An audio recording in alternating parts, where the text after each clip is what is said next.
బ్రహ్మర్షి విశ్వామిత్రుడు తన తపశ్శక్తితో ఏకంగా ఈ సృష్టికి ప్రత్యామ్నాయంగా ఒక కొత్త స్వర్గాన్నే సృష్టించిన గొప్ప తపస్సంపన్నుడు.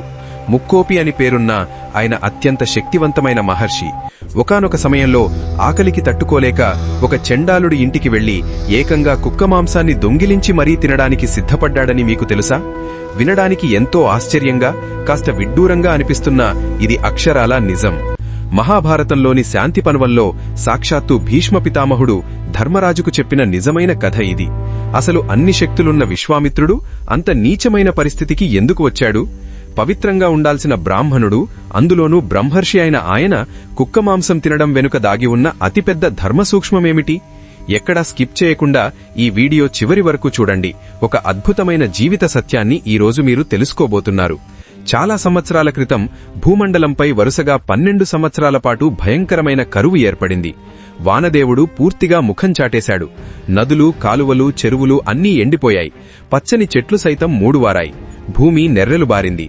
తినడానికి తిండి, తాగడానికి గుక్కెడు నీళ్లు లేక పశువులు, పక్షులు, చివరకు మనుషులు కూడా ఆకలితో అల్లాడిపోతూ రోడ్ల పక్కన ప్రాణాలు వదులుతున్నారు. ఎటు చూసినా ఆకలి కేకలు, మరణ మృదంగమే వినిపిస్తోంది. ఆ భయంకరమైన సమయంలో బ్రహ్మర్షి విశ్వామిత్రుడు తన కుటుంబాన్ని వదిలి కనీసం ఏదైనా కందమూలాలు దొరకకపోవా అని ఆహారం వెతుక్కుంటూ అడవుల పాలయ్యాడు. రోజులు గడుస్తున్నాయి కాని ఆయనకు తినడానికి పండ్లుగాని, కనీసం పచ్చటి ఆకులుగాని ఏమీ దొరకలేదు. ఆకలితో ఆయన శరీరం పూర్తిగా కృషించిపోయింది. కళ్ళు లోపలికి వెళ్లిపోయాయి. కనీసం ఒక్క అడుగు ముందుకు వేయడానికి కూడా ఓపికలేని దీనస్థితికి చేరుకున్నాడు మహర్షి. అలా ఆకలితో మలమలమాడుతూ తూలుకుంటూ నడుచుకుంటూ వెడుతున్న విశ్వామిత్రుడు చివరకు ఒక చండాలుర పల్లెకు చేరుకున్నాడు. ఆ ఊరిలో కూడా ఎవరి ఇళ్లలోనూ ఆహారం లేదు. అందరూ ఆకలితోనే ఉన్నారు. అప్పుడు ఒక ఇంటి బయట ఆరబట్టి ఉన్న కుక్క మాంసం ఆయన కంటపడింది. అందులోనూ ముఖ్యంగా ఒక కుక్క తొడభాగం ఆయనకు కనిపించింది. సాధారణ సమయంలో అయితే అటువైపు కన్నెత్తి కూడా చూడని ఆ మహర్షి ఆ క్షణంలో తన్ను దహించి వేస్తున్న ఆకలి మంటకు తట్టుకోలేకపోయాడు. ఎలాగైనా సరే ఆ మాంసాన్ని దొంగిలించి తినాలని నిర్ణయించుకున్నాడు. ఆకలి అనేది మనిషి చేత ఎలాంటి పనైనా చేయిస్తుంది అనడానికి ఇదే నిదర్శనం. రాత్రి అయ్యేసరికి అందరూ గాఢ నిద్రలోకి జారుకున్న తర్వాత విశ్వామిత్రుడు నెమ్మదిగా ఆ గుడిసెలోకి ప్రవేశించి ఆ కుక్క మాంసాన్ని చేతుల్లోకి తీసుకోబోయాడు. కాని ఆ అలికిడికి ఇంటి యజమాని అయిన చండాలుడు ఉలిక్కిపడి నిద్రలేచాడు. తన ఇంట్లో దొంగతనానికి వచ్చింది మరెవరో కాదు, సాక్షాత్తు బ్రహ్మర్షి విశ్వామిత్రుడు అని గ్రహించి ఆశ్చర్యంతో వణికిపోయాడు. మహర్షి, మీరేంటిక్కడ? మీరు బ్రాహ్మణోత్తములు, ఎంతో పవిత్రులు. పైగా ఇది చండాలుడి ఇల్లు. ఇక్కడున్నది తినకూడని అత్యంత అపవిత్రమైన కుక్క మాంసం. దీనిని మీరు ముట్టుకోవడం అంటే ధర్మాన్ని తప్పడంబే కదా, మహాపాపం కదా అని వినయంగా అడిగాడు.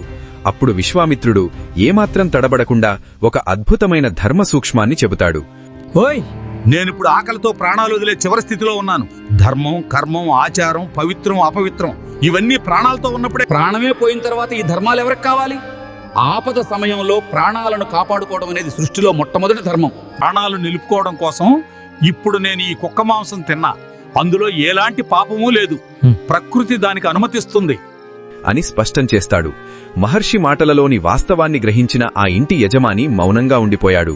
విశ్వామిత్రుడు ఆ కుక్క మాంసాన్ని తీసుకుని దానిని శుభ్రం చేసి అగ్నిని రాజేశాడు. హిందూ ధర్మం ప్రకారం ఏదైనా తినే ముందు దానిని దేవతలకు నైవేద్యంగా సమర్పించడం ఆచారం కదా. అందుకే ఆ పవిత్రమైన వేద మంత్రాలు పఠిస్తూ ఆ కుక్క మాంసాన్ని ఇంద్రుడికి, ఇతర దేవతలకు అర్పించడానికి సిద్ధమయ్యాడు. ఆ యజ్ఞగుండం నుండి వస్తున్న మంత్రాలకు దేవేంద్రుడు కదిలిపోయాడు. ఒక గొప్ప బ్రహ్మర్షి ప్రాణాలు నిలుపుకోవడానికి కుక్క మాంసాన్ని నాకు నైవేద్యంగా ఇస్తున్నాడంటే భూమిపై పరిస్థితి ఎంత దారుణంగా ఉందో. ఓ వరుణదేవా, వెంటనే ఆకాశం నుండి కుండపోత వర్షం కురిపించు. మీ ఆజ్ఞ ప్రభు. ఆకాశం తెరుచుకోనివ్వండి. అలా ఎండిపోయిన భూమి మళ్లీ తడిసింది. ఆ తర్వాత చెట్లు చిగురించాయి. విశ్వామిత్రుడు ఆ కుక్క మాంసాన్ని తినాల్సిన అవసరం రాలేదు. ఈ కథ మనకు నేర్పే అతిపెద్ద పాఠమేమిటంటే నియమాలు, కట్టుబాట్లు, కులాలు, మతాలు ఇవన్నీ మనిషి బ్రతకడం కోసమే, కాని ప్రాణాలు తీసుకోవడానికి కాదు. ఆకలికి కులమతాలు తెలియవు. ఆపద వచ్చినప్పుడు ఏది ముఖ్యావసరమో అదే పరమధర్మం. ప్రాణరక్షణే అన్నిటికంటే గొప్ప ధర్మం. కరువు కాలంలో విశ్వామిత్రుడు కుక్క మాంసం తినడానికి సిద్ధపడిన కథ వెనుక ఉన్న గొప్ప ఆంతర్యం. ఈ వీడియో మరియు ఇందులో దాగి ఉన్న అర్థం గనక మీకు నచ్చినట్లయితే తప్పకుండా ఒక లైక్ చేయండి. అలాగే మీ బంధుమిత్రులకు షేర్ చేసి వారికి కూడా ఈ విషయాన్ని తెలియజేయండి. ఇలాంటి మరెన్నో అద్భుతమైన పురాణ రహస్యాలు, ఆసక్తికరమైన కథల కోసం మన ఛానల్ను ఇప్పుడే సబ్స్క్రైబ్ చేసుకోవడం మాత్రం మర్చిపోకండి. ఆపద్ధర్మం గురించి మీరేమనుకుంటున్నారో కింద కామెంట్స్లో మీ అభిప్రాయాన్ని మాతో పంచుకోండి. మరో అద్భుతమైన కథతో మళ్ళీ కలుద్దాం. జై హింద్.